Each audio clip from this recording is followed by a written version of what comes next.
Welcome to Puro Pinche Sports. I'm your host, Jose Garza, and tonight I am joined by my boy, Milton Wynn, host and creator of the People's Debate podcast, football podcast channel. How's it going, buddy? It's going. It's going. Happy to be here. Happy to talk ball with you. Happy to talk sports with you. How you doing, dude?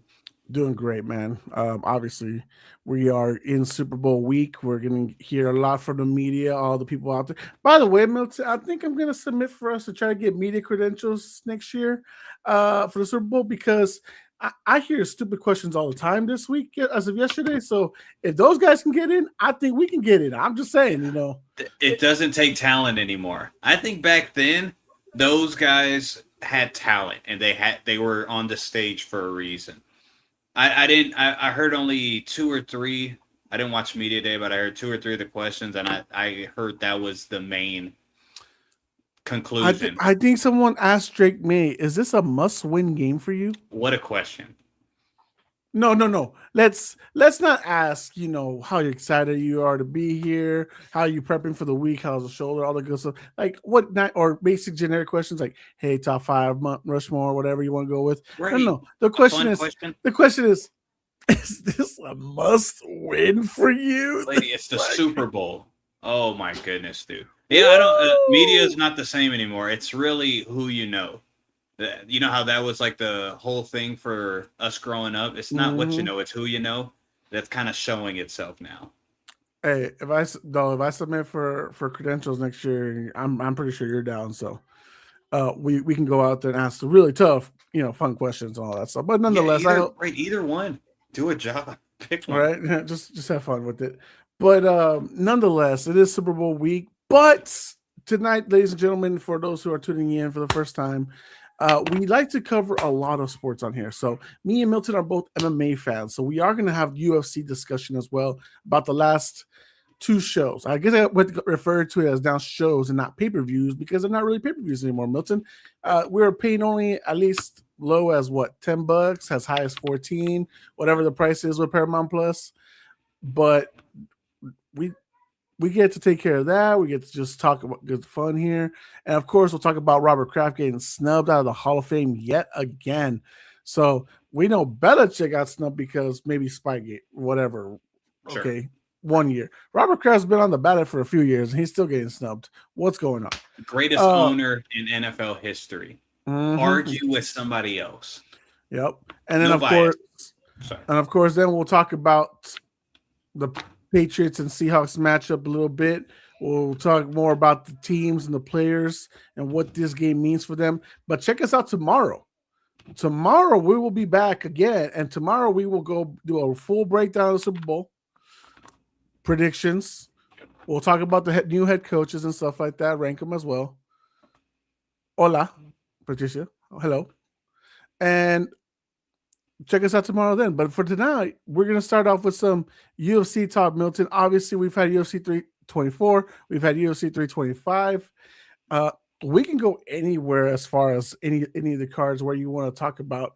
Obviously, we had some great fights, some great rematches, some fun contests and stuff like that. But where do you want to start? Do you want to start with this past Saturday? You want to start with the Saturday before? Where do we want to start talking about 2026 UFC? Let's start where the 2026 UFC new Paramount season started with Justin Gaethje and Paddy Pimblett.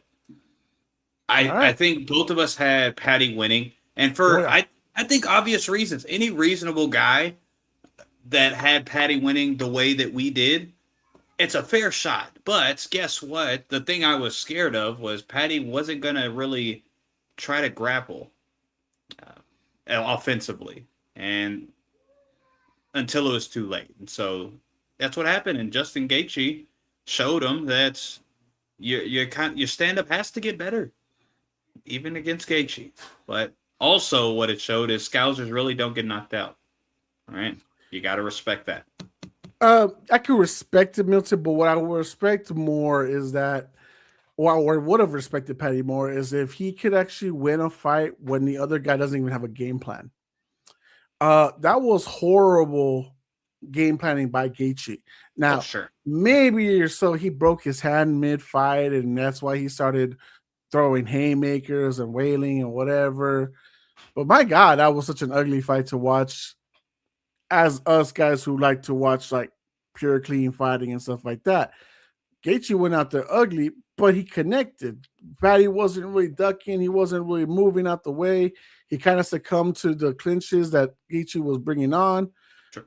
But I don't know, man.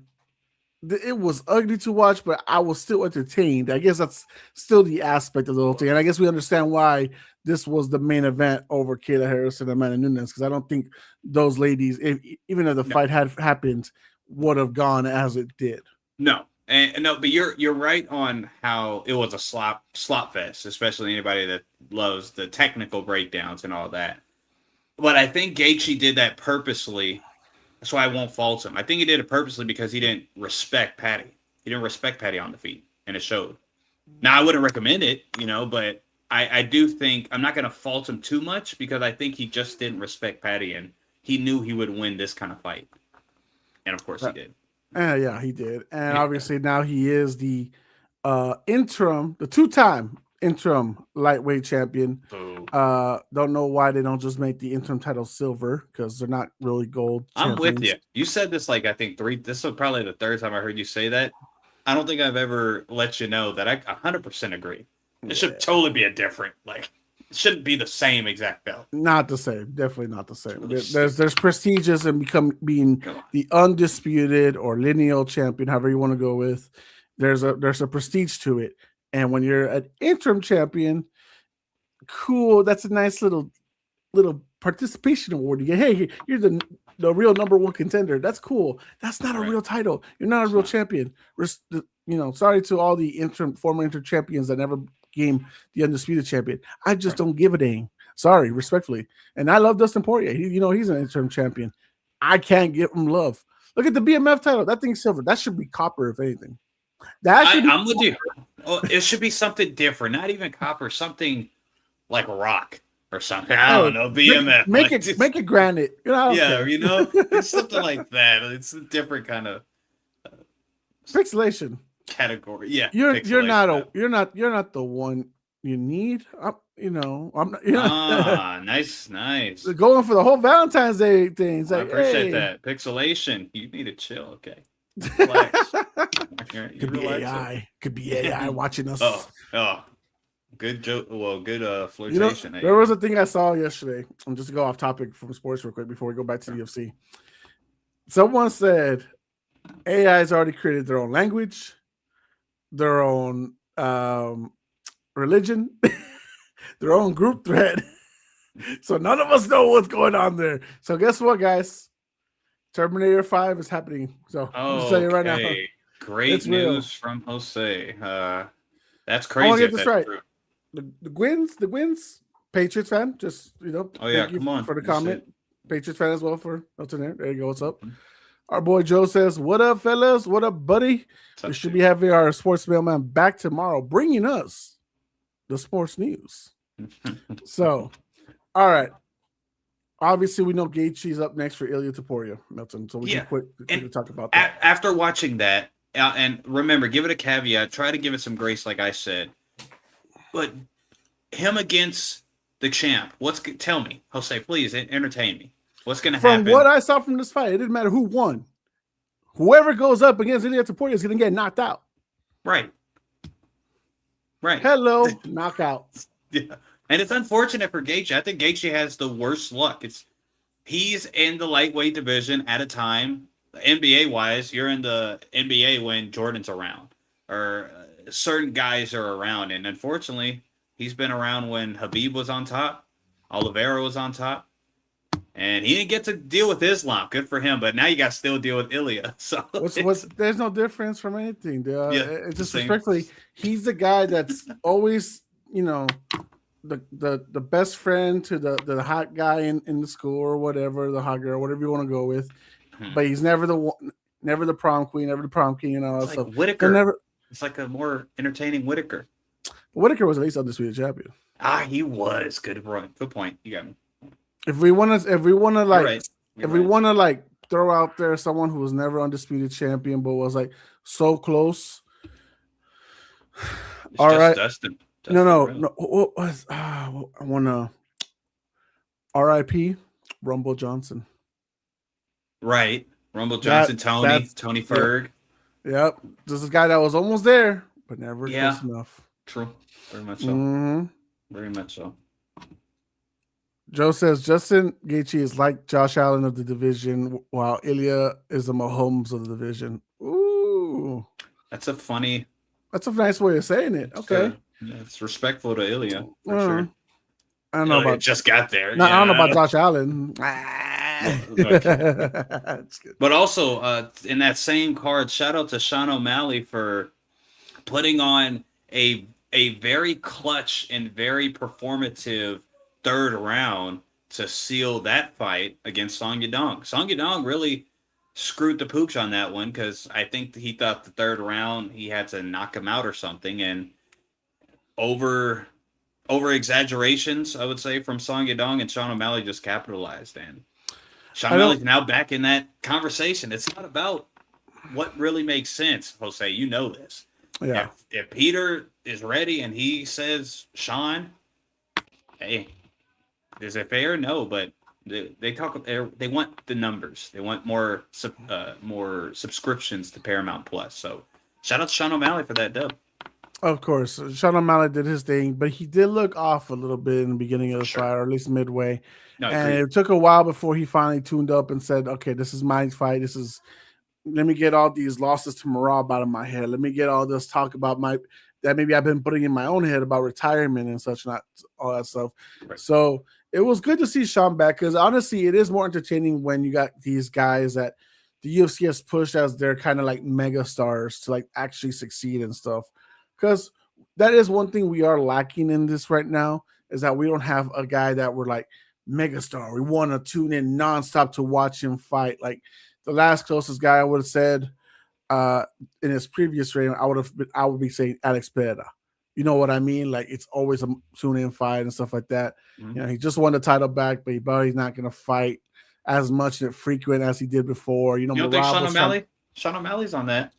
But Sean O'Malley isn't a guy who's like, yes, you want to see him fight, but he has to win because when you start losing, like Israel Adesanya, he's got to fight. He's got to fight in a few months. Are you as interested to watch him really fight? I get your point. Yeah. Like you gotta start. You gotta start winning. You gotta start like being on mountaintop. There was an aura. There was a presence of having like Conor McGregor always around, and then when he started losing, it's like, well, you're not Conor anymore. You're not the money anymore. So yeah, it is what it is, and so we need guys that are as entertaining as they can sell the venue out. Of course. And I think that's where Patty was going until he met Gaethje. And this is the problem where, yes, in time he was predicting like, hey, it'll take me a few years to move up and such like that and become a championship contender. Yeah. But being cradled, being all this other stuff, it's not. Right. Yeah, it's not enough. You gotta be consistent. You gotta be like going out. Conor took it a little slow, but he was always brash and talking. He was moving up every single time. He wasn't taking long breaks and all this other stuff like Patty did. Sean now needs to go move back up too. And I bet you the UFC wants Sean. They want Sugar Sean to beat Peter Yan again, become undisputed champion. For sure. They make more money when he's champion. Sorry, so Father's Plan and everything. They're not making as much money with Father's Plan. True. So any of the champions that are under Father's Plan, but that's what they want, and they don't have a guy right now that says I want to see him fight. I think he's champion material. I don't think they have that just right now. And I think they're kind of hoping it with some guys like Tom Aspinall and other guys, and it just all fell through. Like it's not, they have nobody right now. Yeah, Sean could be on his way there, but I agree with you everywhere elsewhere. Also, Silva cashed in her flyweight title battle. Oh my god! It was. Hey, I don't. We don't talk about the fight. But no, we can. She did not win the fight. She did. Fight. Dude, there was. She was so slow. She was so. Sure, she was dancing. She was doing right. But she was the one that did. Any of the shots you were like, ooh, it was all done by Silva. Rose. I was close fight. I'm not saying that you're completely out of your mind. I could see a card for Rose, but I was much more confident after the second time watching that Silva won it. Very slow, slightly. I might have to watch it a second time because I was like, I feel you. First round, third round, first round, third round felt it was easy pick. Second round was kind of whatever, but yeah, I mean, it is what it is. Look, we all picked Silva to win. We all wanted her, Chad's girlfriend to get the title shot. Right. But man, it was just ugly watching. And if she do give her the title fight next, I'm like, that didn't show anything, right? You're not convinced. Like, right? There's nothing that. How are you gonna convince me that she's gonna beat the GOAT? Like, come on, man. Like, I think all of these fights. I think UFC 324 showed us exactly kind of how this conversation is going. It showed us the winners won, and they all deserve praise for it. But it doesn't really change the outcomes of the potential opponents. Gaethje with Ilya, Sean with, let's say, Merab or Umar. I don't see him doing anything positive as far as takedown defense with them two, right? Valdez Cortez, it didn't, show anything. Silva going up against Valentina, which now she's in her GSP era. That doesn't seem like it's going to do anything. John Silva didn't show that, okay, yeah, he could definitely beat Volk for sure. Yeah. He's definitely going to be able to do that. So I think all of them deserve praise, but it showed us that there's not going to be much potential change up in the rankings or in the championship portion of it. We got news today that Shavkat has been removed from the rankings for inactivity, which is fair. 1 year inactivity makes sense. I had predictions that he would probably come back and still be champion at the end of the year, but man, he just had surgery again. So, ain't that something? What the heck is going on? Prayers up for him, man. His career is probably shot. Respectfully, like it's probably not. He's probably not coming back till 2028. Let's be honest at this point. All right, so kind of dark humor here. So give me Derek Lewis fell. No. No. But Derek Lewis, I wish he's not going to retire, and I do think they should give him a gimme fight and then let him retire, or give him 2 gimme fights. Give him however many gimme fights. Stop giving him potential contenders. I don't think he's really a contender, but anyways, I do think that. Dang it, where was I going with this? I can not psychic, dog. No. You wanted a tune-up fight for Derek, but you're turning dark humor. Dark humor. Okay, so Islam now, because I thought I was pretty terrified of Shavkat, like the matchup. He's so big. Pause. I'm not. I think, hey, Islam. He's one of those guys that you were talking about, like guys that. Oh man, he's the best in the world. Everybody's gonna watch him fight. Right. Some people might be watching to see him lose, but still they're gonna watch to see him fight because of his aura. He has the aura. And I think it's gonna stick around much longer with Shavkat not being ranked anymore. I mean, we'll see, man. Again, Shavkat was another guy. But you put your chips in, But it is what it is. Let's put some comments up from Joe. He says, I'm so happy Paramount Plus has the UFC cards on the app. No added charge. I'm becoming a big UFC fan because of it. It's so much better to have it be affordable. It's not, you're not asking crazy prices from your fandom. And that's what it is. It's like, why would you? We're in a world where I don't need to watch you if I really don't want to. I can do a lot of other things. There's a lot of other apps I can do. How are you going to keep me from getting away from you? Well, you know what? Making affordable prices, a family-friendly deal like, $13, $14 a month, that's affordable. Not this, I need to pay $10 to be an ESPN Plus member, plus $80 a month to pay for a pay-per-view. That doesn't make any sense. So I'm glad for guys like Joe and other people, this is making more affordable pricing. He also says UFC is searching for that dominant star that has a personality like a Roman Reigns for WWE. That's kind of it, right? It's a guy that comes in, brings in all the attention, gets all the love, but that is what the UFC is looking for. They don't have that right now. They've been missing it, but that's also, I blame a lot of that on the UFC. you're cheap as For sure. fuck. Right. So you don't make guys want to come back. Once Conor McGregor got all his millions from the fight with Floyd Mayweather, which was not even a UFC fight, it was a boxing match. Mm-hmm. That's when it was done. Yep. And you see, even John Jones won't even fight for a $20 million purse. So like, if you can't even get these, look at this Zuffa boxing thing. Zuffa boxing is a new thing UFC has going on now with Paramount Plus. They're getting some fighters, but they're not even getting as much as they were getting for other promotions.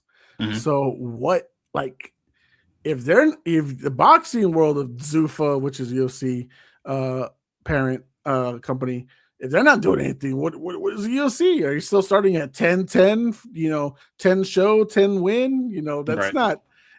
Didn't you just get $7 billion from this deal or whatever it was? Like, what? Right. We still can't increase our pricing for the fighters for the welfare? Like, no. Okay. I'll give the UFC props on one thing. I do like the finishing aspect now. You get an extra $25K with finishing, which I can appreciate for the fighters. If you didn't win a bonus. Right, which is fun. I'm cool with either one. Because now the bonus is doubled. Now it's $100K. Yeah, right, correct. Which is great. I think for the early prelim fighters, that $25K bonus, good incentive, and can't complain. You want to get it? Okay, well, knock the guy out, finish him. Period. So let me ask you this: obviously, Umar got a win, easy dub in my opinion, over Figueiredo, who came in overweight again. Yeah.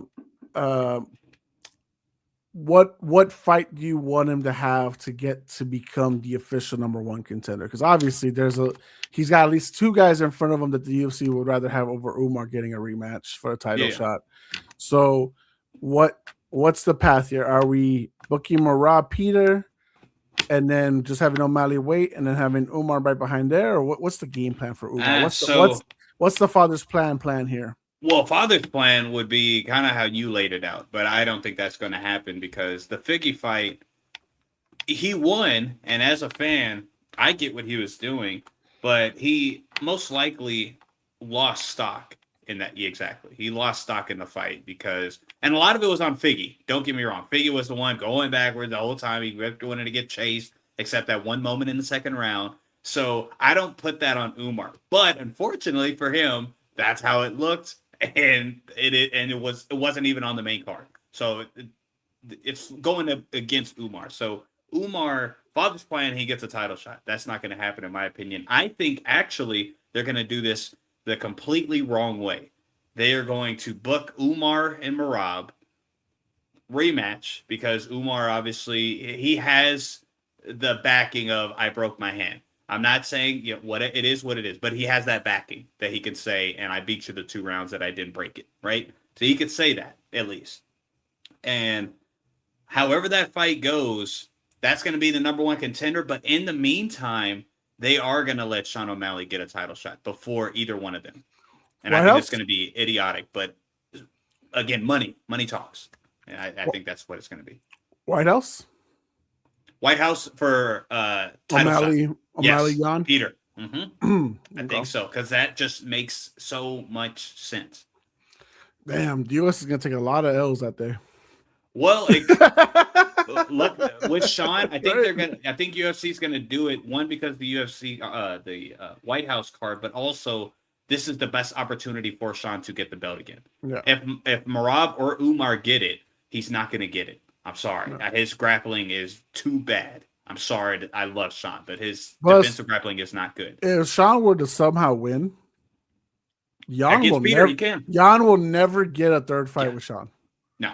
Which would be horrendous. That's unfortunate. But I do think Merab is going to be the next opponent for Umar, actually. And I'm here for it. But I think Umar, that'll be the stepping stool. It's Merab. He gets past Merab, he will be the next champion, in my opinion. Yep. If he doesn't, it is what it is. Merab will reign again.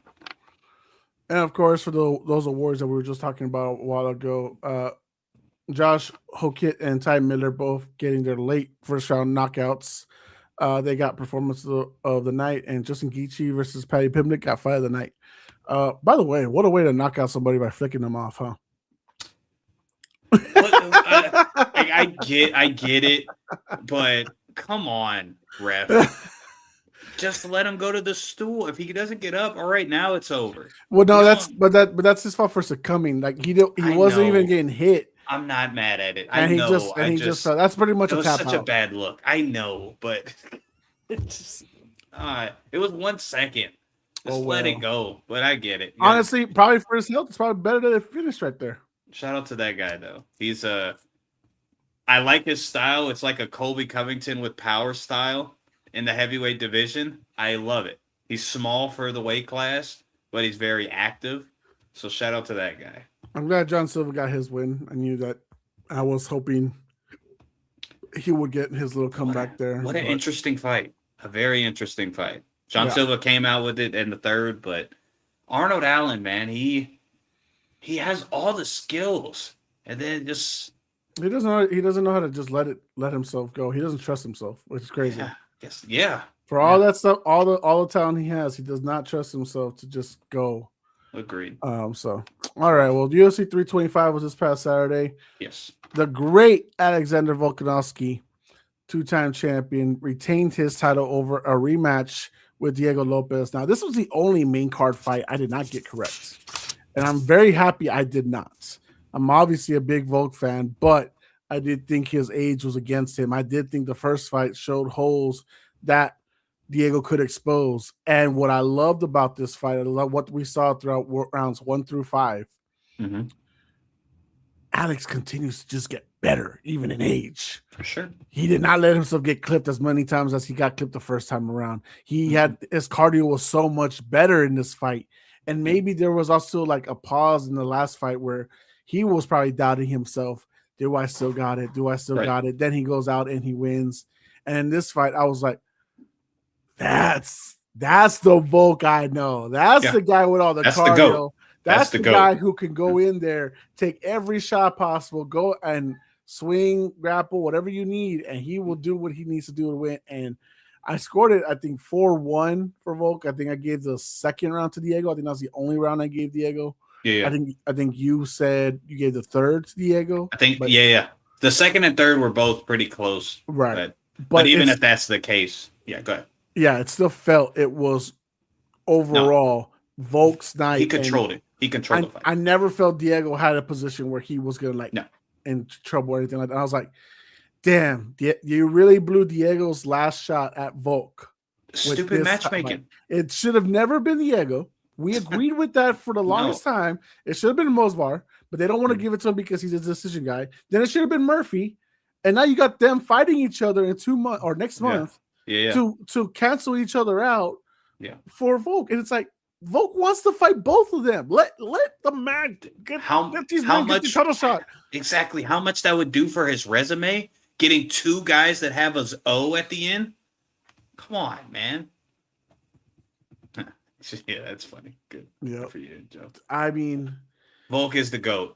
Featherweight GOAT. I'm done hearing that. He's not scared. He's not scared. He wants these hoes. He wants them all. He wants the challenge. He wants to put more mental. And you know what, man? Mosvar, Murphy, I'm going Volk. I am no longer doubting this man. This man is not, until he retires, I'm no longer doubting Volk again. For sure. I said because of age. I said because how the last fight went, all this stuff.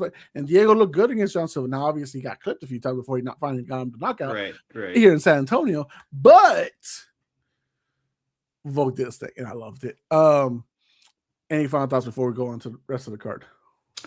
With Volk, man, I think this solidifies him. I just want to be on camera and say it. He is the featherweight GOAT of mixed martial arts. Jose Aldo had a run, and not despairing him, but Volkanovski's catalog and his scalps, it's different than, all respect to the 10-year run, but it's different. He is the GOAT. By hands down. And the next 2 guys that's in that position, one, they're going to cancel each other out. But even if they both had to be the fighters, they are good matchups for Volk. Volk should and will be the favorite against both of them. So, yeah. You know what? Let's put Diego versus Yair. Yair, what are you waiting for? Please, finally. Just do something with your life, but dog. Yes. Like you're not repping Mexico well. Diego's repping Mexico better than you, and he's a Brazilian. And this will be another one of those fights that bring whatever card it's on all together and make it a must watch because both of them have that history and they're going to play the heck out of that. You know what I mean? So make UFC do something right in the featherweight division and make that fight, please. And that would just be for fun because Yair's nowhere near a title shot, and Diego's no, but still, they have bad blood, and it'd be a great fight. You know what would be another good fight to have? Good. Let's have the loser of Murphy versus Mosvar fight John Silva because John Silva's out here now talking. I want to see the loser of that one take on John Silva because John Silva wants to be a top 5 guy. He better be able to step up to play against one of those guys because they're the guys who are really should be next, the next 2 guys. Right. So I'm just throwing that out there because he called out Volk like if he can do anything to he Volk. Better not. Like sir, what? Yeah, no, he's not ready for that. Not at all. Oh, for his sake, I don't think he should do it. Not at all. Speaking of not ready, Dan Hooker was not ready for BSD, and he got he's got everything from him: STDs, DVDs, all this shit. Because BSD went out there, and don't get me wrong, Hooker looked good for like a minute. And then BSD was like, let me get this fight back in control, a little more, not let myself get rocked. And then he started being the one rocking Hooker. He's the one that took him down a few times and had control. And then kind of like similar like how the headbutt from Armin to Hooker, he started busting that nose of Hooker. And it was a nice finish in the second round. BSD moving up again. I felt good about the fight. I mean, it's one of the fights I picked. I was surprised I picked it myself, but I did. Yeah, BSD. Shout out to BSD. I didn't think he would be able to get his grappling going. I didn't think he would use it, and that would fail him. But he had the best. He stuck to his coach's game plan, and it worked out for him. He was the better MMA fighter anyway. Absolutely, all around. And he's now on a 4-fight win streak, which is great for him, moving up into lightweight division. Dan Hooker should be out of the top 10. He would be in mine, but I don't think they will because obviously they're stingy about keeping him up there for whatever reasons. He's got like what? +10 losses, right? And his 14 MMA losses, dog. Come on. Yeah, but Dan, he steps up. You know how they do those guys. So he steps up. But when you look at his look at his last 7, right? Or maybe his last 10 in general. Lost to Dustin, lost to Chandler, all right? Then win against Nasrat. Lost to Islam, lost to Arnold. Win over Claudio, win over Jalen Turner, win over Gamrot. Then lost to Armin, lost to BSD. Right. His wins are not impressive enough to keep him in the top 10. His losses are enough to knock him out the top 10. That's fair.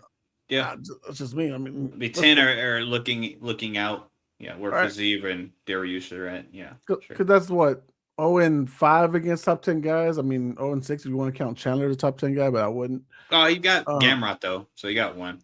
Okay, one. Gamrot. So give him that. A fight that we probably all expected to be fun, but we didn't know exactly who would win. There was no real decisive winner. It's more of a coin flip. I think Rufi versus Fazeev showcased that what it was. 2 fun fighters went out there, threw hands for a good start of the fight. I was like, Fazeev's getting more of the shots that were landing, and then Rufi out of nowhere in the second round, straight right. Not you saw it a bit. They both handled the strikes against them a bit different. Like Hoofy did have something in his pocket whenever he either did an overhand or he just did a straight right. It was a different reaction than because I agree. Fazeev in the first round, he looked like he was going to be a technician and out technique Hoofy, but Hoofy got it, man. He surprised me. I did not expect this. I didn't expect it at all. South Kid, quick work with Malarkey in the first round with submission. Looking good out there. Unfortunately, he had to get his fight changed a few times before this fight happened. So, Malarkey, no negative things about you because you stepped up last minute, really, for this fight to go through. And what the worst fight of the entire card was Teixeira defeating Tuivasa in that disgrace. Fight for your fat right. Gosh, matchup. dude, It was. I should have known it because both of these guys look. If you look at their face, they look the same. Yeah. So I think they're long lost cousins, and they just made a deal to get paid. I mean, Teixeira was his first fight going past the first round. Actually, it was the first fight going past 3.5 minutes ever in his career. Yeah, and it showed. Even in his loss against Derek Lewis, that was a 30-second fight. So he has. So I don't know what it was. Obviously, when Ty has the power, there's no denying that Ty has power in his hands. But Ty can retire. That'd be great. Six losses in a row. It's not. He has not won since 2022. I'm with you. We're in 2026. They keep giving him contenders. I don't understand that. Ty's not that guy, man. Yeah. Like, do the UFC and do him a solid because he's a great piece of the UFC. Mm-hmm. But when you put him on a card, it's going to be greatness as long as you put him up against, put him with someone fun. That's it. Jeez, dude.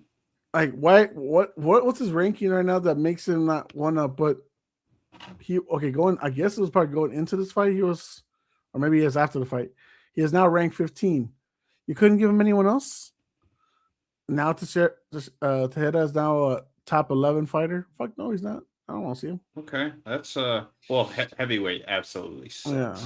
Yeah. So Tai Tuivasa, just give him fun fights now. Man. Yeah. Same thing with Derek Lewis, but yeah, both of them are, Derek Lewis got a little bit more legacy than Ty. Yeah. Custom this thing with him the week before, so it is what it is. But all right, that's enough UFC talk. We got to recap some good fights there. I did put new UFC champions, like if Volk wasn't already the champion. Yeah. Just Gaethje. That's all right. Yeah, it's all right.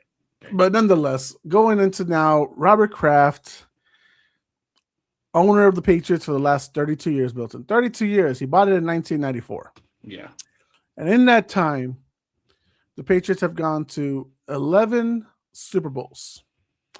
They have won, what is it? Have they won the division? Yeah, they've won the division at least 20 times. 19 times. 19, 20 times. One of the two. We're right there, guys. 19 and a half over and under. You guys over go. Under. Put the money in now. Right. Big one. And so in that time, they've won the division at least 2/3 of his time as the owner. They've had a 20-year legacy where they were the best division or best team in the conference. Right. That whole dynasty, or two different dynasties, depending who you're asking, Nick Wright. And this is not his first year eligibility. He's been eligible for years. I know that maybe when he had that little scandal in Miami or South Florida, wherever it was, that's what held him back for that year. But it's been a long time since. And my question: why? Why did that hold him back? He didn't do anything illegal. Well, he didn't grape or anything like that. He's an old guy that lost his freaking wife and wanted to get his rocks off. Sue him. What the heck I can't believe that was the story. Go ahead. Yeah. Sorry. You have every right to be upset. It upsets me too. Obviously, we're Patriots fans, so maybe we're a little more biased than anybody. But just in general, even, you know what? No, scratch that. It doesn't matter that we're Patriots fans. Yeah. The whole NFL understands that Jerry Jones, the owner of the Dallas Cowboys, who hasn't gone to an NFC Championship game in 30 years, has like a 16-15 playoff record since he bought the team, is one of the worst owners as far as how he treats the coaching staff and the media and all this other stuff. But he's in for his contributions to the CBA or whatever.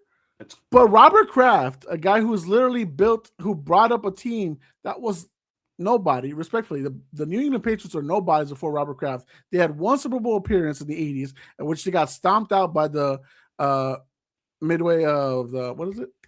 What's the midway of the madness? Whatever Chicago Bears was. Whatever the 1985 Chicago Bears were. There was something about that a few years ago. I forgot what it was. But anyways, This man turned this franchise around. He hired Bill Parcells, had a good night. He went to the Super Bowl with that. He even got what is it? Good Lord have mercy. Who just got fired by the Raiders? Who got fired by the Raiders? The coach. Pierce? Pete Carroll. Pete Carroll. He had Pete Carroll on the staff. He then goes and steals Bill Belichick off the Jets. Goes on a 20-year run where multiple AFC conference appearances, multiple titles, multiple Super Bowls, the most Super Bowls under an owner, and we can't get him a vote into the damn NFL, the Pro Football Hall of Fame, because the system that they have to vote, you can only vote 3 people at a time, and most of these guys are probably going to vote for players, or in this case, the first year eligibility of Bill Belichick, you have them cancel each other out. So, what system does it make sense for this? It's a joke. It's a joke. No one's going to, if the Hall of Fame didn't mean foul play, they didn't mean it. They meant the right or whatever. The intention wasn't made to just disparage both of these guys, Kraft and Belichick, that being. Still, it's just not going to be nobody's going to care about the Hall of Fame and call it either relevant or factual or anything objective because of this. So they're just digging themselves, honestly, by trying to make a point, which I don't understand the point, really. But this continues to make what feels like a prestigious time of the year, if you get voted into the Hall of Fame, more of discrediting it. You can't have the year where you've already acknowledged you fucked up on not putting Bill Belichick in, because you need 40 50 votes to put him in. And I don't know how there's even 11 people. They said he actually did miss it by 1 vote. So I don't know how there's 11 people out there who actually thought Bill Belichick did not deserve to be a first ballot Hall of Famer. Yeah. Tony Dungy. What a hater. That's crazy, man. And he calls himself a man of faith. He doesn't know what forgiveness. You're not supposed to hold on to grudges, Tony. Yeah. Jeez. It's yourself something. And also, one stat you didn't put out there that I think is a pretty riveting stat. Out of the 26 seasons, 23 of them were winning seasons. And people get banners for stuff like that. Like how much we're never going to see an owner like Bob Kraft again in the NFL. So I just don't. It's a joke. It's 100% a joke. The whole Bill Belichick stuff, it's a joke. Don't get me wrong. But I can hear some argument in a way, but even I think that's flawed. If you told me it's just for Spygate, I might be okay with it. But we already had a few people already say it wasn't because of Spygate. It's because we felt bad for these guys who have been waiting longer. Mm-hmm. And that's not should be the case. Take your bias off it. If they're still there, not in the Hall of Fame, it's probably because they don't deserve to be in the Hall of Fame. Mm-hmm. Not everyone needs to be in the Hall of Fame. That is one of the biggest things in the world. You could argue UFC, you could argue the Pro Basketball Hall of Fame. Not everyone needs to be in it. It's a prestigious of the best of the best. Right. You're not going to tell me insert name here is more important than Bill Belichick or Robert Kraft. Yeah. They did so much more with these guys. And you cannot talk about the history of football without them. So I'm sorry to all the senior candidates out there. You did not do enough to be that guy. That's totally fine. You're still being acknowledged by the people you represented at the time. That's why teams have their own set Hall of Fame. That's why a guy like Julian Edelman, I don't think belongs in the Pro Football Hall of Fame, but he sure does belong in the Patriots Hall of Fame, which is totally fine. That's not like that's what those are there for. Correct. That's what they're there for. They're not for everyone. Pro Football Hall of Fame needs to be kept for the best of the best, the elite. And it's not where we're going now. Now we're not doing that. Now we're picking out a feelings, Milton. We're picking feelings. Yeah. Check out the shirt. Data versus feelings. Huh? That's right. No one cares about your freaking feelings, all right? It's subjective. When you want something to be respectful, and this Hall of Fame is a big, huge deal, there has to be some kind of objective criteria or something that's used. But it's not because, and even Jose, I've also heard other people say they get it because of Spygate. Even if we take Spygate, that was all the way up to, I think, 2005 or 2006. Take away the 3 championships then. Fine. Take away the 3. What else do we still have? You still have another Hall of Fame coaching career. So I don't care about the Spygate part either. If you take those away, go ahead, take it away. And you've already had people admit they did the same thing. They just didn't get caught. Bill Cowher, Jimmy Johnson, they've admitted the top guys. This was a normal practice for beforehand. So all this stuff that happened with Bill, that was like, oh, that's a serious thing. Yeah, he just got caught because he was a meanie pants to the media. Hurt my feelings. Yeah. So, but. And I want to react to this. He says Parcells wanted Belichick, not Robert. Well, that's incorrect, Alex. Parcells was the head coach of the Jets. He stepped down and he wanted the role to go to Bill Belichick. That's what happened. And then one day later, that's when everything happened with Kraft and Belichick and all that stuff. It wasn't that Parcells wanted Bill to stay with the Jets, but to be the new head coach. It wasn't for the Patriots. I don't know if that's what you're thinking, but that was for the Jets. It was not for the Patriots. Kraft got Belichick out of there, and Belichick was like, 24 hours later, I'm out of here. Peace. That makes him a one-day head coach of the Jets. Yeah. Hilarious. Shout out to the Jets. So, I said this last week, Milton.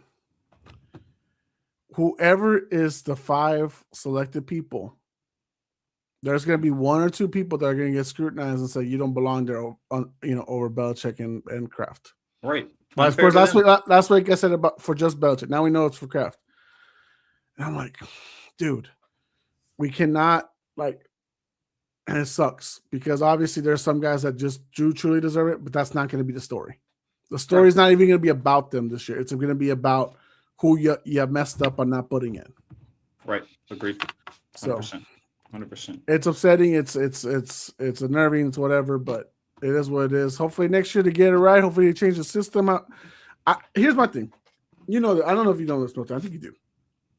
Confidently you do, actually.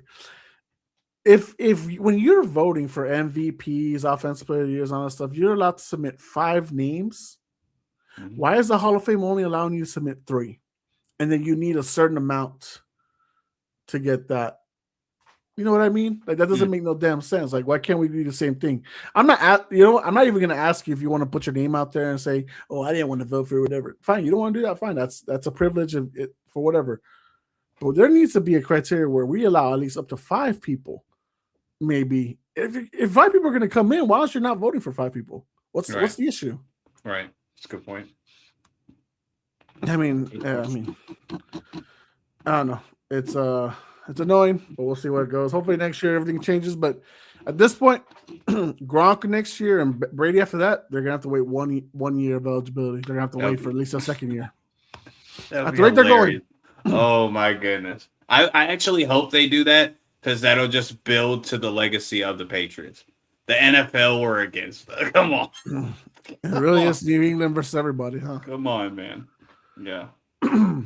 So, all right, now we can get into the real talk. Now we're gonna probably dive into tomorrow more. Oh, Sammy Darnold and Drake Maye. Darnold and Drake Maye, two guys who probably were not fully believed in by everybody. I know I didn't believe in.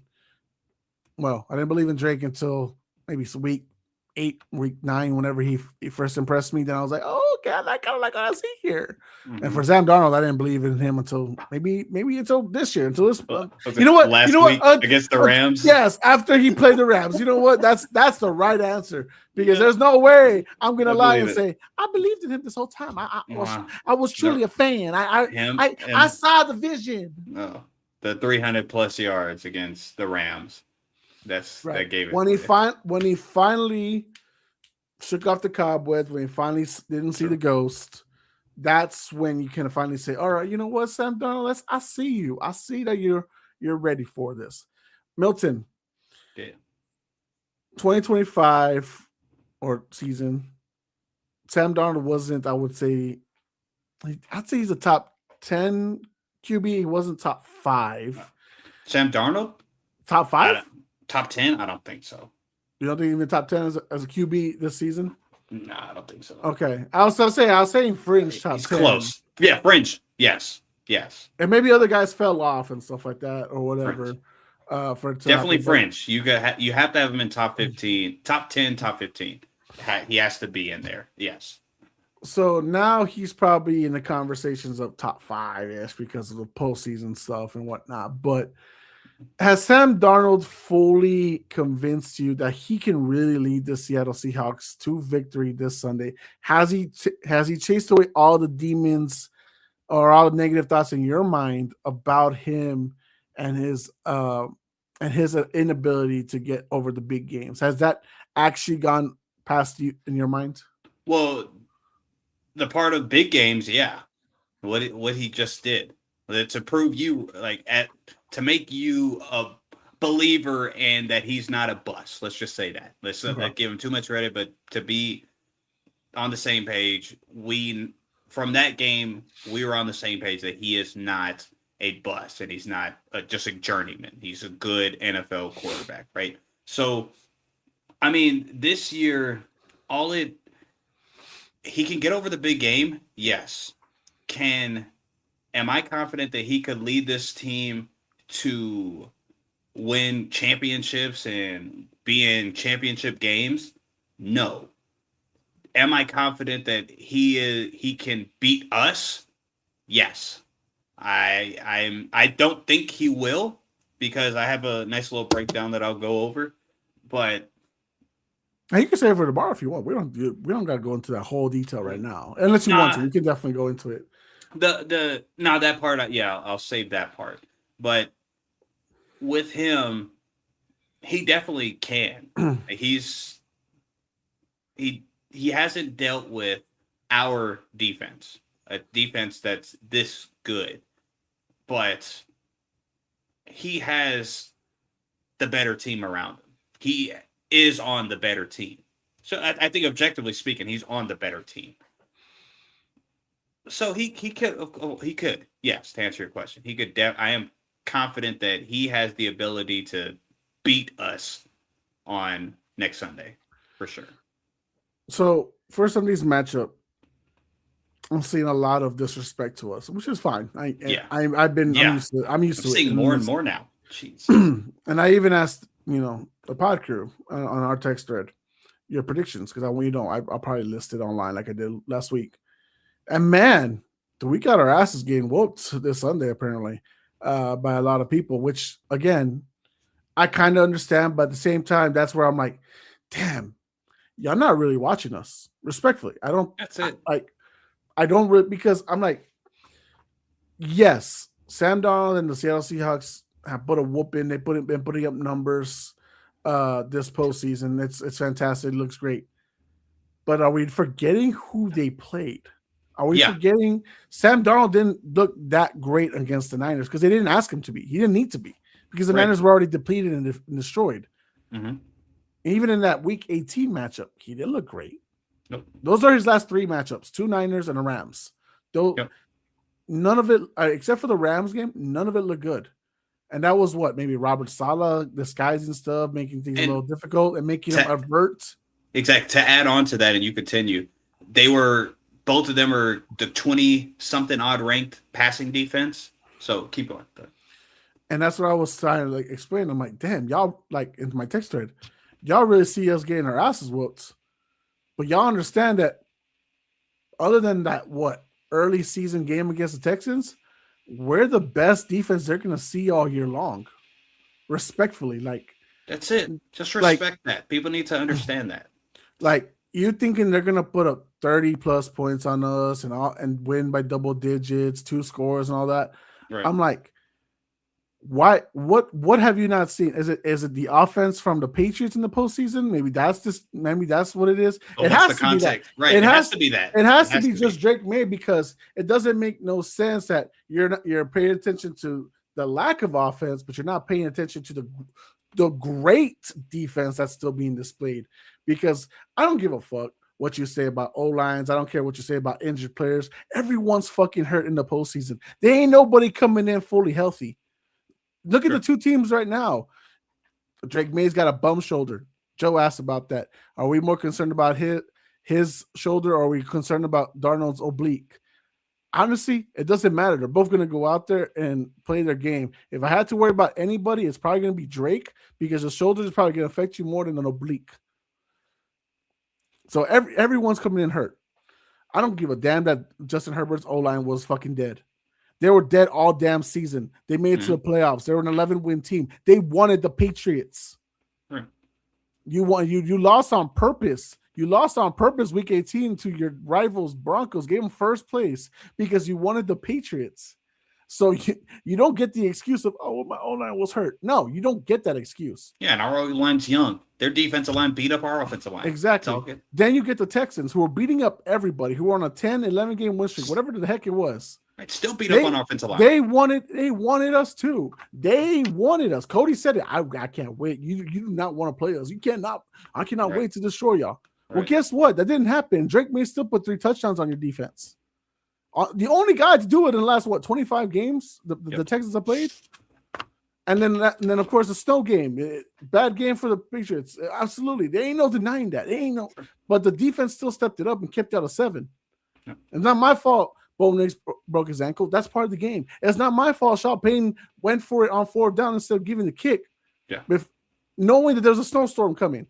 So again, this idea that we're going to lose by double digits, cool. Have it. Please pick against us. Please keep doubting because when they freaking beat the spread, which is still 4.5, when they win the damn game, because I am confident that we are going to win the game.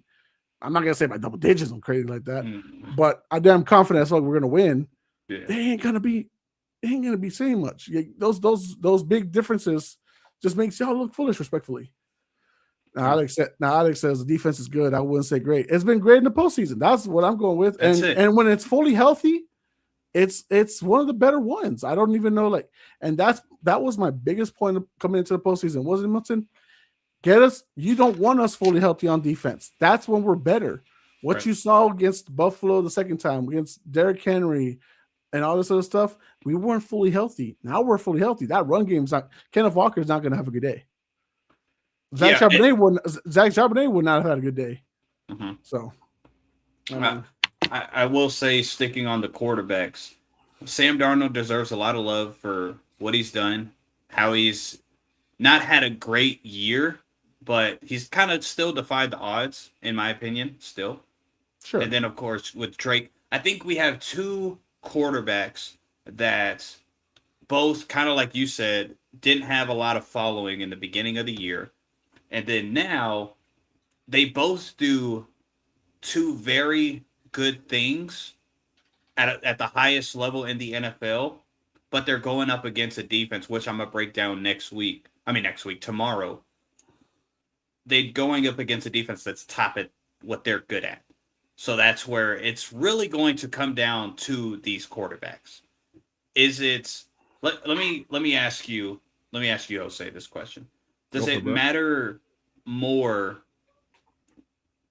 Does it matter more to be for one of these quarterbacks, or if it's a separate question, please? Does it matter more to be the reason that they win, or do you want to be the reason that they don't lose? You don't want to be the reason why you don't lose. You don't want to be the reason why you lose. Right? Yeah, sorry. That's what. Right. Yes. Okay. You don't want to be the reason why you lose. You don't want to. That's either way, because no matter what, if they win, everything that happened this whole year, it's forgiven. It's forgiven. Right. Like Drake Maye wins his entire postseason is basically going to be forgiven. Gone. Because guess what? That's kind of how we see Jalen Hurts. Right? Kind of in a way, right? He band-aids everything because he put a Super Bowl onto it. Right. Like that's why you can say so. Now I'm not going to say like Jalen Hurts is top 5. We're never going to discuss that again, hopefully. Yeah. Or anything like that. So. But because he's never even had a regular season like Drake Maye did. Respect. Yeah. Right. Agreed. But it was a more recent person. That's why I used him. But you know what I mean? Like if Sam Darnold, who has turned it around these last 2 seasons, yes, I did think it was more KOC, and it could be still Clint Kubiak this year. We don't know how next year is going to be with Sam. Right, but he's functional. If a good OC, he's functional. Good. With a good OC, he's functional. The reason I still doubt that he's probably not over his ghosts is because of the lack of defenses he's played this year. And even in that game with the Texans, it's not like he was great. No. You know what All I mean? the top defenses they played in the regular season, which is very few. I think it was them and the Colts was the only ones that and the week one Niners defense. and the week one Niners. That's it. Right. Correct. He was not the best. He was not looking good. His numbers are not equivalent to that of a top 5 guy. Right. So that's where I think the Patriots, what I've told you last week, I said, you don't need Gonzo on JSN. You need just a scheme to make sure JSN's never not doubled. Yes. You know what I mean? Agreed. So as long as you scheme it that way and you already take the run game away because Kenneth Walker's not going to run. Respectfully, he's not going to be able to run passes. Now if Spillane and Milton Williams and Barmore are all healthy. Right. They're not going to get past that. And what I've noticed, which I think I didn't give as much credit to for the regular season, they sneakily, with a nice 4, maybe 5-man rush, they put a really good pressure on the quarterback. So I don't know if Sam Darnold's really going to be able to avoid all that throughout the whole game. Now, maybe that 30-minute Bad Bunny concert will give them the break and adjustments they need. But otherwise, I don't know, Milton. I don't know if he's actually going to be able to overcome that. But that's going to go on to Clint Kubiak and the rest of the offense to make sure they can get past those troubles that Sam might face. Yeah, I don't mind when people have us losing, but like you said, and like I'm hearing, us losing by double digits. I'll take the L. Again, I just don't think, like you said, they're thinking. It's either the hatred they have for us or you're not really thinking on who the Patriots have been in the playoffs. One thing that we have going for us, Jose beautifully already said it, is they haven't played a defense like ours in the playoffs, or as of recent. Let's just say that. We have played defenses just as good as theirs. All right. And in some aspects better. There is some things that Seattle does. Remember when you asked maybe 3-4 weeks ago, and then you asked as far as the top 3 defenses. And our number 1 was Houston, but a lot of people's number 2 is Denver, and mine was Seattle. Right. I agree with you. Mm-hmm. I have a lot of respect for what Seattle does on defense, and they are going to pose a different problem that we're going to talk about tomorrow. But at least we have seen the top defenses in the playoffs. Sure, Drake hasn't played that well. He also hasn't been an absolute terrible nerd either. All right, he's done what he had to do. If it's not throwing the ball, it's running. So any other quarterback will get praised. But I will agree for the world and for the Alexes of the world, they didn't win because of Drake. No. But they didn't lose because he made the least amount of mistakes compared to the other quarterback. There you go. And sometimes that's all you got to do. And reality, when you look at the comparison between him and our boy Tom Brady, I mean, he's having a better pro season technically, kind of than the first one. Than Tom Brady's first run. Tom Brady had like 2 touchdowns and a pick or 2. You know what I mean? In his first Super Bowl run. Yeah, he went 3-0. He was 1 touchdown, 1 interception. And guess what? Sure, at that time he wasn't the GOAT. We all can agree to that. Still your Super Bowl MVP. Still your Super Bowl MVP, and still became the GOAT. So this is all going to be no matter what. I just think that if you think one of the other team is going to blow each other out, I don't think you're watching. This is a 3-4 point game. This is either 6, way. I think 6 at the most. All right, now I know where you're going a little bit. Yeah. 6 at the most. But I said in the text, I was like, this is more like a 4-point swing. Like it doesn't like. Sure. It's not as you got to understand. Both these teams are heavy defensive minded. This high scoring thing, you do that when you need to against the type of competition like the Rams, right? And yeah, you could do that with the Niners, who are badly hurt, who you already had done the same thing to kind of ish like 2 weeks prior. It's not this. This is not the same team. Your numbers against the high defenses have not been that caliber of high offense. So, it is what it is. Pick against us. Pick the 14 plus points. If that's what you want to do, that's totally fine. But when it doesn't happen that way, then I hope you didn't bet the over as far as like Seattle plus 4.5 or that, or the people that are betting against us to get spanked if we win, nobody wants to hear that. Oh well, I mean, let's start talking about trash and Sam Darnold. Don't want to hear it. If you already feel that they're going to beat the brakes off us, what's the same Sam Darnold? It's going to be at the end. And here's the thing: you love Justin Herbert until you didn't. Right. You love CJ Stroud until you didn't. Yeah, that was y'all's fault. No one should have been stiffy for Stiddy. yeah. That was a weird. That was a weird one. You're just trying to force yourself to. Sure. If it was Bo, we have no problem being humble about it. If he was there, it's probably a different story. We will totally never know. Different game. We'll never know. But we know if Bo's there, it's a totally different game. We understand 100%. That. We're not. Stiddy sucks. All right. Yeah. Come on, guys. He didn't even start for Josh McDaniels in Vegas. Come on. Josh McDaniels tried to give him a leg to stand on. He tried to bench Derek Carr and give Stiddy a shot, and still Stiddy couldn't take it. Sucked. Come on. And then Sean Payton was like, I know we'll win. I know we'll win. Yeah, Sean, he's not making Bo love him. I know that right now. Yeah, he's in a tricky situation there. I do have a legacy question for you, Jose, about the quarterbacks. 10 years from now, whose career are we going to talk about more? The veteran that survived 3 teams and finally won it all, or the young superstar? Say it again. 5 teams.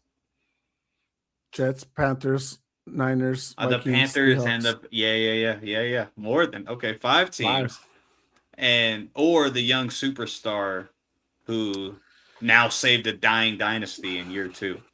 I'd probably go with whoever wins, and in this case, it'd be Maye. They'll be talking about. Here's the flip side to it, Milton, and this would be the dark side of things. If Drake Maye loses, he could be viewed as the next Joe Burrow. Okay. Not injury prone, right? I'm not saying that. But a guy who had his success early and then it dwindled down the rest of the way. And was never able to recoup that early success. That's what I'm talking about. I get it, but the context, 2 totally different systems. I agree. Different places franchises. One's poverty, one's not. One, as far as the money they have available now, than when Burrow won. When they went and lost, I think totally different. But I agree, that would be the take, right? So I think we're in agreement that we do believe our guys will win. But if we lose, I think we're also we said it last week and we said it all playoff season. If we lose, it's totally fine. We're not supposed to be here this early. We're here 2-3 years early.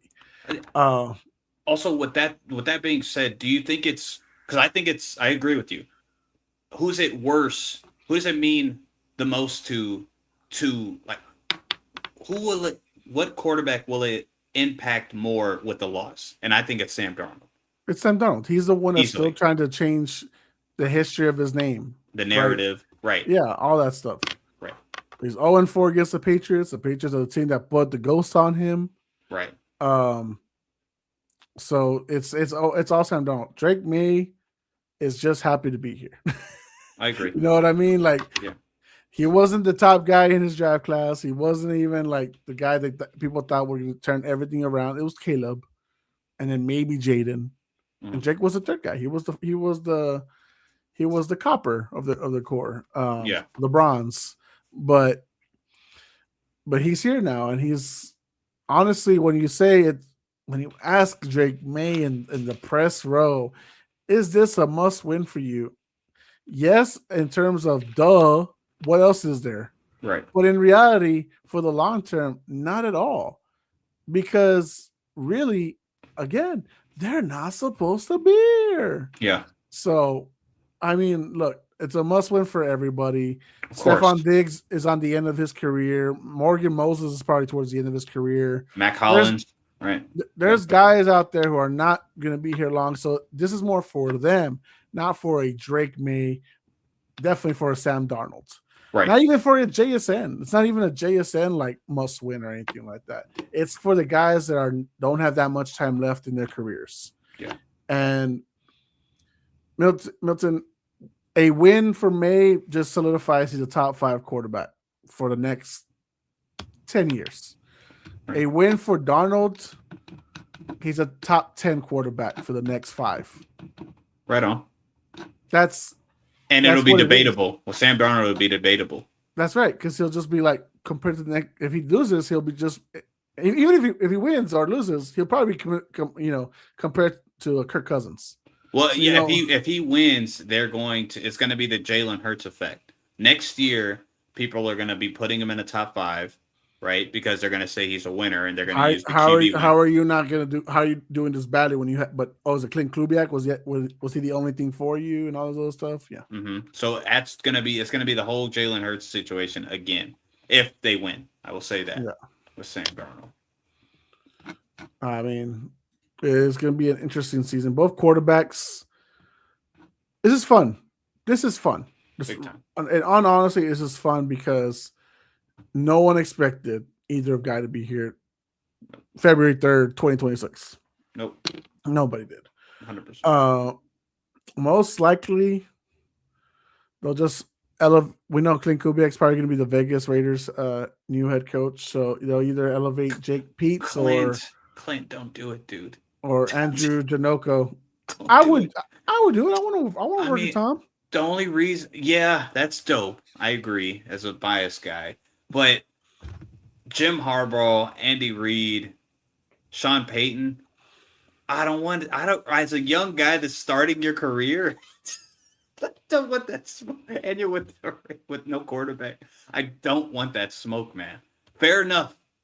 Shout out to Clint when he does it, and he's most likely going to do it. I agree, but come on, man. That is a tough, it's a tough ask. Justin Herbert, they have a lot of money. You know they're going to spend a lot on that. The Broncos are just going to do this because now they're away from the Russell Wilson money. So they're just going to start going this way unless something weird happens. And it's going to be a Pat Mahomes revenge tour. What's the cap space for the Raiders? Let's see. Go ahead. What is projected? Okay, they're second. They're at $87 million. Okay, so they could also spend money. They can spend money, and if you trade Max Crosby and get some picks out of it, you could get a lot. I agree. You get a lot more, and you get off that contract, and you actually become probably more higher than the Tennessee Titans. But I will say, if you get rid of Max Crosby and the free agency market doesn't work out for you, like I don't think it will. Now your defense is going to be young, but everybody had that threat of Crosby. In that entire division, everybody was terrified of Crosby. He goes, that was the only bright spot of your defense. Well, they don't have just holes. They have an entire defense they have to build. Milton, I wonder what's the record. I don't know it. In recent memory, this is just popped in my head. Good. What's the record for coordinators who are in the Super Bowl, who already know they're leaving for a new head coaching job? What's their record in the Super Bowl? Because I don't think it's positive. I would think it wouldn't be positive because they're thinking about other stuff, right? Because Robert Saleh didn't get it when he was at the Niners the first time around. He became the coach of the Jets, right? But he didn't win the Super Bowl. Kyle Shanahan didn't win when he was with the Atlanta Falcons when they lost to the Patriots. Right. I'm trying to think. There was someone recently. I don't know if it was last year. Well, what's his name? Kellen Moore, but he wasn't lined up for the job until after there, was he? Oh no, yeah, he was. Nah, he was lined up. Yeah, so okay, so now you just hit my. Dang it! Maybe it wasn't lined up actually. Nah, that's not like where you're going with. I was hoping. I was like, man, Clint Kubiak might be distracted. Maybe Kellen Moore. I don't know for sure. No, I think he was. I think he was already set to be because he was introduced as a head coach 2 days later. I think I'm wrong. I think it was just a quick fix. Maybe you messed this up. You messed the whole thing up. Now we lost. It's over. Hey, it's over. Jeez. Someone in the chat said 38-14. Fuck it. Let's just do that. Or 38-24. That is crazy to me, man. Yeah. I don't. When I hear stuff like that, if it's hate and it's an agenda, I'll respect. As on the People's Debate on here, I respect agendas. All right, I'm cool. I get it. But if it's I expect it from Bills and Broncos fans. Bills, Broncos, and Colts fans, sure, Jets, whatever. Dolphins, yeah. Well, Dolphins. I get it. Nobody wants the Patriots to be the 7-time champions and have the most Super Bowls of all Super Bowl. Without Tom. Getting a Super Bowl without Tom. And Tom only has been out the league X amount of years. Without Tom, we get a Super Bowl before a lot of y'all's favorite teams. That is utterly hilarious. We get a Super Bowl during the Patrick Mahomes era. A Super Bowl in the Patrick Mahomes era without Tom. Yeah. Oh man. You bet. Yeah. Actually, you know what? Keep hating on it. Because y'all better hope. Y'all better hope. I'm gonna buy a shirt. I'm buying those shirts. I'm buying those shirts that say New England versus everybody. Yeah, I'm definitely getting them. The more we talk about this, I'm getting a little bit more arrogant. So I'm confident. I'm confident even if we lose, it ain't gonna be by a lot. They'll cover the spread, in my opinion. But I mean, it's whatever. I don't even think in any game we've lost this season we've gotten our butts whooped. No, like the only one that registers, at least in my mind, is Buffalo, but we didn't, the ending score, we didn't get our butts beat, but the run that they went on to beat us, and we didn't have that defense in that game that we have today. Yeah, so we that was the game that I think we got our butts beat. Yeah, our loss to the Raiders by 7, so that's a score. Yeah, our loss to the Steelers by 7, that was our own fault for turnovers. Yeah, and then Buffalo. So I ain't worried. Yep. Again, if we lose, it's fine. It's not the worst thing in the world. I've seen us lose. I think I was more hurt with the Eli losses. Milton's clearly more hurt by the Philly loss. So what makes you say that? You've brought it up multiple times. Oh. I hate Philly. I can't stand Philly.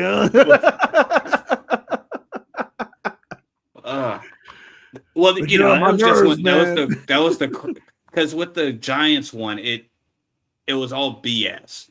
The Philly one absolutely made no sense.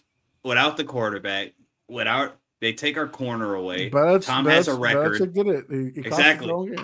That one hurt because it didn't make any sense. The Giants one didn't, but you kind of, it's like, oh, we're undefeated, of course. But they run the Cinderella run. They beat Aaron Rodgers. Yeah. They beat 15-1 Packers, yada, yada, yada. So yeah, so that at least storyline, I could see it.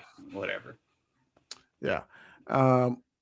Next week, obviously, tomorrow we'll be doing our predictions and we'll do the more breakdown for the teams and such like that. And we'll probably have more of our people here with us tomorrow. As far as next week, we'll probably obviously just recapping who won the Super Bowl, who's celebrating, who's depressed, and such and such. So if Malin's here, he's probably celebrating our guy from the After Further Review podcast. If he's not here, he's obviously depressed. So yes, we'll send out the invite. For sure. We'll be depressed if we lose, but it will be. I mean, let's see how it goes. Let's see what the score is and all that stuff. We'll see how we get. If it's 35-14, yeah, I might actually. If it's 43-8, like the Seattle Seahawks Broncos game, 12 years ago, then oh shit. You'd think Broncos fans would be on our side, because we avenged them 11 years ago, but whatever. Well, unfortunately, we had to beat them with Bo breaking his ankle, so it's a lot of animosity. Sounds like a Bo problem. If you tell Sean Payton, he's fragile. He breaks his ankle every other year. Yeah, honestly, that's how Sean was explaining it. Mm-hmm. Yeah, every now and again, Bo just does both things. Okay. Yeah, Bo breaks it.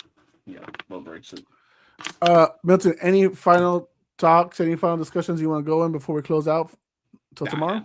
No. I got some questions and breakdowns about the entirety of the game.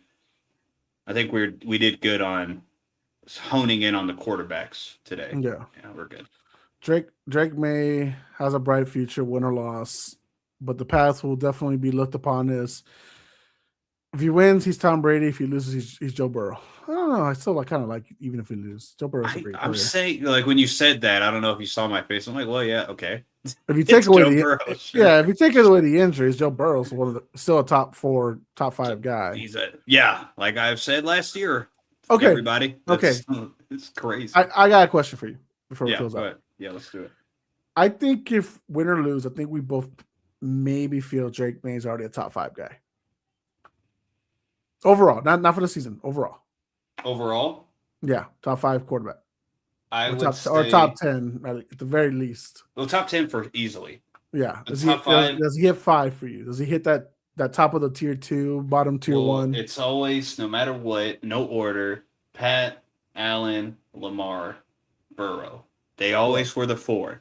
So Right. did Drake May go into there and knock off, let's say, Brock or Dak? If he wins the Super Bowl and has a good performance, just good, and gets the MVP, I think there is a argument to be had. Yes, 100%.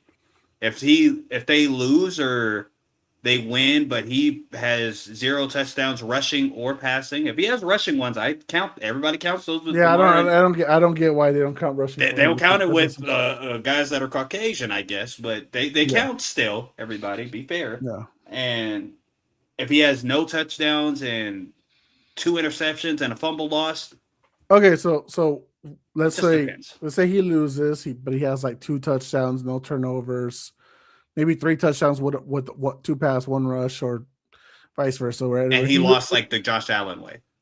Then it's a great. He's loss. off the field. It's He's a off great the field. Loss. Yeah, he couldn't do anything. Yeah. Then yes, for sure. Okay, but with victory, would you put him over Burrow, or do you keep Burrow as a top 4? Yeah, okay. No. I've seen that being said. Oh, he's gonna if they win and he has a good game and he's MVP, and let's say he gets league MVP too, because that's still in the air, and I have an argument for it when that day comes. I still you can't take away everything Burrow has done versus one real year of watching Drake May. Nah, I'm not gonna do it. Even as a Patriot fan and love Drake May, but also have all the, as you've heard me throughout the last year or two, a lot of respect for Joe Burrow as a quarterback. His team sucks, but he's a fantabulous quarterback. So no, I wouldn't put him over Joe Burrow, even with a win or even with a star performance. No. Okay. Not over Joe Burrow. He'll get right at 5, but yeah. And then, I mean, people are going to be coming for that anyways. They'll be like, oh, over Herbert? Of course, we'll have an argument. They'll say over Jalen Hurts. I think that's going to be the easiest argument to debunk. So, yeah, we'll see. All right. Well, that's all I got. Clint will be trying to match Daddy Gary in winning a title in Levi Stadium. So let's see if we can stop that. Wait, what? So, Gary Kubiak led the Broncos to win in Levi Stadium 10 years ago. Clint Kubiak kind of is trying to lead the same thing here. Oh God! And ironically, and this is bad for us. So again, I'm trying to be fair. Ironically, the team they beat had the 32nd toughest schedule that year too, and that was the Panthers. That was Cam Newton's MVP season. But I think Drake would die for the fumble unlike Cam. I think Drake would die for the fumble. That's very true. Also, well, to help our side, the last time a team won 5 or less games and then went to the Super Bowl the following season, it's only been done a couple of times. Last time was 2001 New England Patriots.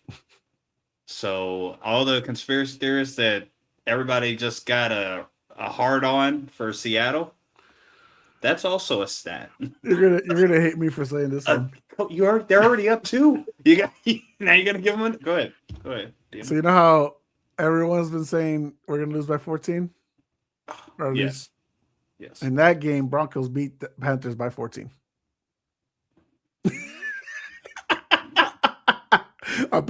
I had to calm Milton down. I had to put some nerves back into it.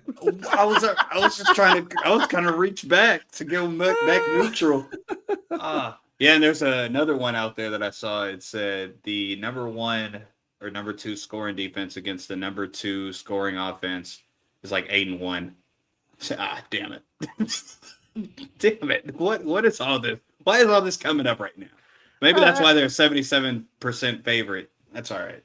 I thought it'd be funny to put up there. That's all. We all got good humor, all right? We're Pats fans, but we know how to. I'm assuming this means the Patriots they play St. Louis, who also had the 30. No, the Rams had that in 99. No, yeah, when Rams they're- won. Yeah, when they won the Super Bowl, it was in 99. That when they were the champion or the 2-year champions or whatever. Well, they were trying to repeat. Yeah, they failed with the 2000 Ravens, obviously, and then they tried to go back in 2001, but 2001 Rams were not the 32nd easiest schedule. No, sir. No. 99 was. If Drake Maye wins, he will be the youngest quarterback to win the Super Bowl. For real? Yes. Younger. Second. No. So he's the second youngest to go to a Super Bowl. He'll be the youngest to win it. Dan Marino was the youngest to ever go, but he never won it. So if Drake Maye wins it, he'll be the youngest, surpassing Ben Roethlisberger. So he's younger than Big Ben. Yes. Oh, I didn't know that. Okay. Mm-hmm. Right on. I thought Big Ben would be good. Okay. No, Big Ben is the current guy. Yeah. Fingers crossed. Let's make history, guys. I'm gonna tell you right now. We all we need, baby. We all we got, man. But I'll tell you right now, I'm gonna hang all the jerseys up. I'm gonna hang Amos, though I'm gonna tell everybody it's Aaron Hernandez. I'm gonna hang up Gonzo. I haven't watched this Drake Maye jersey since before the Super Bowl. I mean the playoffs started. Oh, really? So it's probably a little stinky. But we've been winning, and I haven't watched it. I love it. Yep. Mayday. Yep. Mayday. Yeah. So I like it. So tomorrow, and I know this guy. Oh, I gotta flip it inside out. Sorry, I got all my jerseys in here for whatever reason. This guy is gonna get at least one pick or at least one turnover. Gonzo is gonna get at least one turnover. Okay. Could win Super Bowl MVP himself. I don't care. Yeah, I think. Yeah, I'm holding jerseys like the championship belts, but I swear to God, if next week we win, all those championships behind me are going to be on my actual shoulders, and I'll be repping champions. Yeah, I'm gonna have to get some kind of prop in, and then I can get this towel, and I can spread it out, and I can show you what it says. I won't do it right now because I don't want to jinx it, but on this side, we're all Patriots. Yeah. Yeah. This was 2016. Yeah, this is when we beat the Falcons. That's what I'm talking about. So I'm ready for it. Time. That's a great time. I'm ready for it. In our life. Milton will be back tomorrow. Guys, I appreciate y'all watching. I appreciate y'all if you subscribed. I appreciate if you liked it. I appreciate anybody that interacted with us. Tomorrow, we will be back on. We will have more of the crew in there. Oh, what the fuck, Alex? That's something that Charlie Kirk would say. First of all. Wait, what? We are all Patriots. That's pretty funny. That's true, too. Hey. God bless America. I'm cool with Charlie more than cool than with Erica. All right, she's questionable. I'm cool with Charlie. I let you. Okay, hey, all right. Now you had to push it. I'm going there. I'm going there. R.I.P. Charlie. He said Nicki Minaj is not good for our children. Then what does Erica do? What does Erica do? That's right. Watch Bad Bunny to go anti-Erica. Watch Bad Bunny halftime show. Go anti-Erica. He better not say anything about her. By the way, that lineup that Turning Point USA has for their little alternate. I heard it's super whack. All-American. Kid Rock. Oh, no. Lee Price. No. Yes. There's no flavor in it. No. I had a feeling. That's where they miss it. They're messing up doing that. Like if you brought, a mixture. You brought Drake. Just bring Drake. What? It'd be good. Not to the. I knew you were going to do this. Not to a white supremacist rally. What are you talking about? You ain't gonna bring no Drake. He's Canadian. He's got it. Oh, what is that? Okay, that makes him white. All of a sudden, he's part. Wait, who else we got? Brantley Gilbert. And the way you're saying it is so funny. You're emphasizing. Gabby Garrett. All right. I think they'll have a good turnout. It's because Milton is light skinned too. All right on. Okay.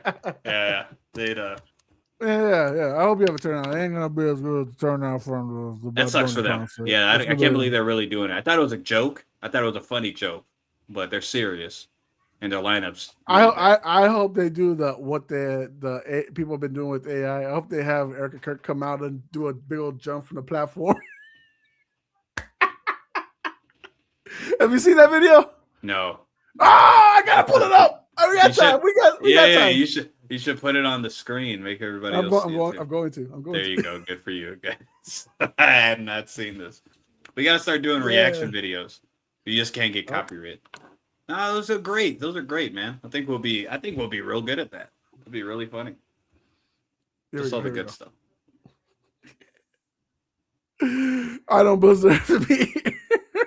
I shouldn't be doing this, but it's too funny. Oh shoot! I'm not gonna put on the audio. Nobody dies in here, right? What? Somebody dies in this? No.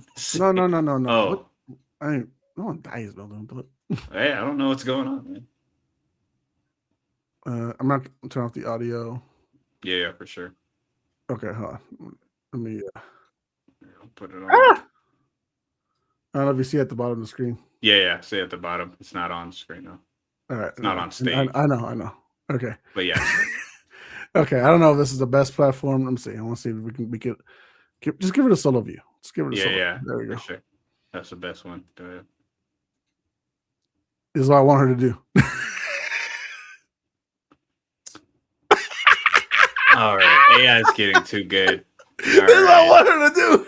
Okay. Well, and do that, huh? Okay. Sorry, one more time. Puro Pinche Sports.